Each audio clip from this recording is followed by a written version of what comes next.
Hello to you, the lovers of reading in English.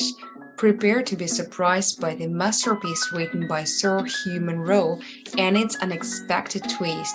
Remember, this story reading video is completed by the second one, in which you'll learn lots of new English words. Ready to improve your English? Let's get started. The Open Window. Hector Hugh Munro.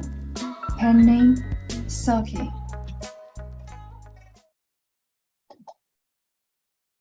My aunt will be down presently, Mr. Nuttall, said a very self-possessed young lady of 15.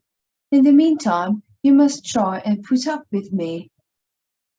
Frampton Nuttall endeavoured to say the correct something which should duly flatter the niece of the moment without unduly discounting the aunt that was to come.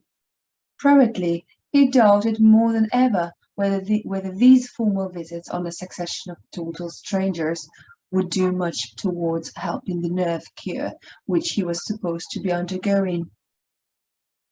"I know how it will be," his sister had said when he was preparing to migrate to this rural retreat. "You will bury yourself down there and not speak to a living soul, and your nurse will be worse than ever from mopping. I shall just give you letters of introduction to all the people I know there. Some of them, as far as I can remember, were quite nice." Frampton wondered whether Mrs. Sampledon, the lady to whom he was presenting one of the letters of introduction, came into the nice division. "Do you know many of the people round here?" asked the niece, when she judged that they had had sufficient silent communion. "Hardly a soul," said Frampton. "My sister was staying here at the rectory, some 4 years ago, and she gave me letters of introduction to some of the people here." He made the last statement in a tone of distinct regret. "Then you know practically nothing about my aunt," pursued the self-possessed young lady. "Only her name and address," admitted the caller. He was wondering whether Mrs. Sampleton was in the married or widowed state. An undefinable something about the room seemed to suggest masculine habitation. "Her great tragedy happened just 3 years ago," said the child. "That would be since your sister's time." "Her tragedy?" asked Frampton. Somehow in this restful country spot tragedies seemed out of place. "You may wonder why we keep that window wide open on an October afternoon," said the niece, indicating a large French window that opened onto a lawn. "It is quite warm for the time of the year," said Frampton. "But has that window got anything to do with the tragedy?" "Out through that window, 3 years ago to a day, her husband and her 2 young brothers went off for their day's shooting. They never came back. In crossing the moor to their favourite snipe-shooting ground, they were all 3 engulfed in a treacherous piece of bog. It had been that dreadful wet summer, and places that were safe in other years gave way suddenly without warning. Their bodies were never recovered. That was the dreadful part of it." Here the child's voice lost of its self-possessed note and became falteringly human. "Poor aunt always thinks that they will come back some day, they and the little brown spaniel that was lost with them, and walk in that window just as they used to do. That is why the window is kept open every evening till it is quite dusk. Poor dear aunt! She has often told me how they went out, her husband, with his white waterproof coat over his arm, and Ronnie, her youngest brother, singing 'Bertie, where do you bound?' as he always did to tease her, because she said it got on her nerves. Do you know, sometimes on still, quiet evenings like this, I almost get a creepy feeling that they will all walk in through that window."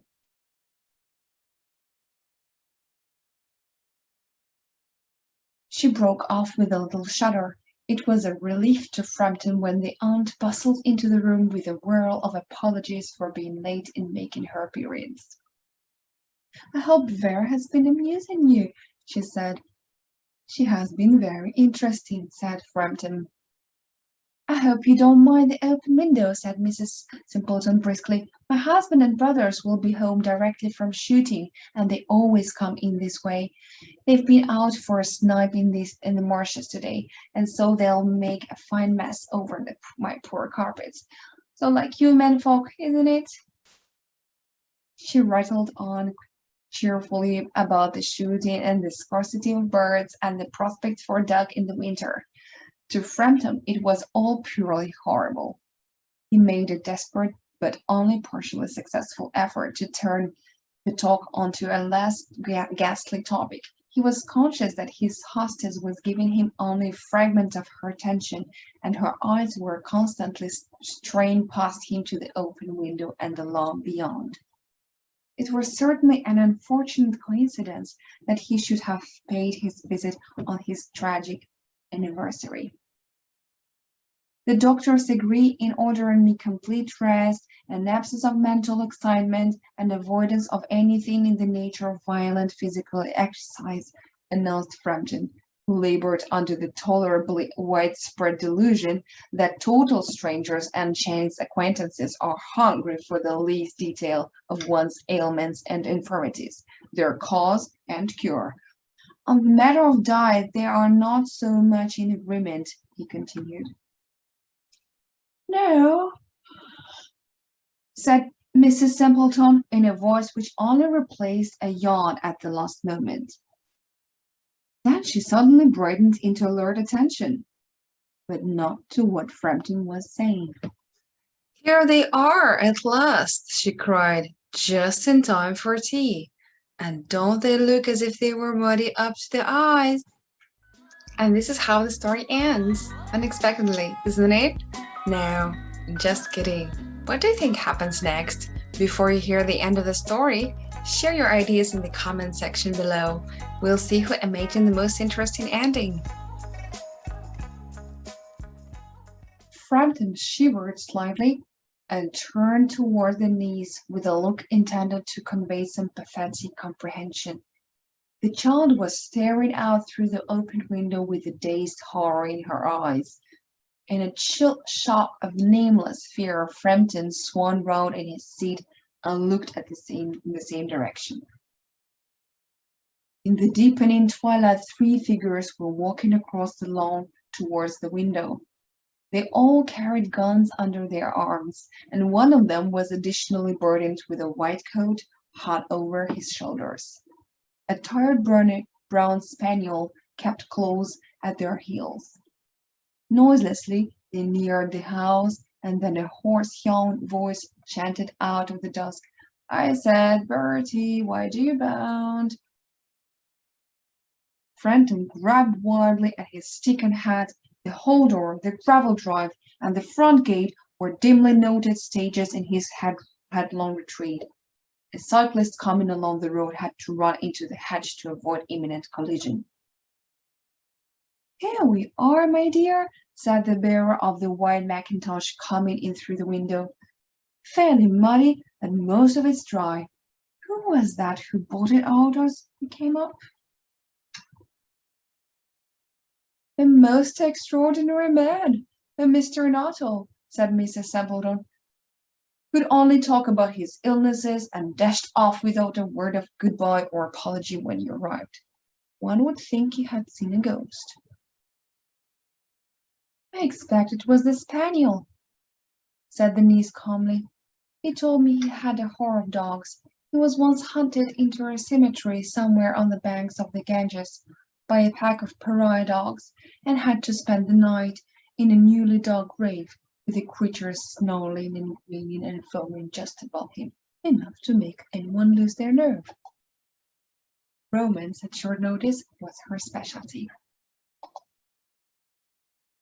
The end.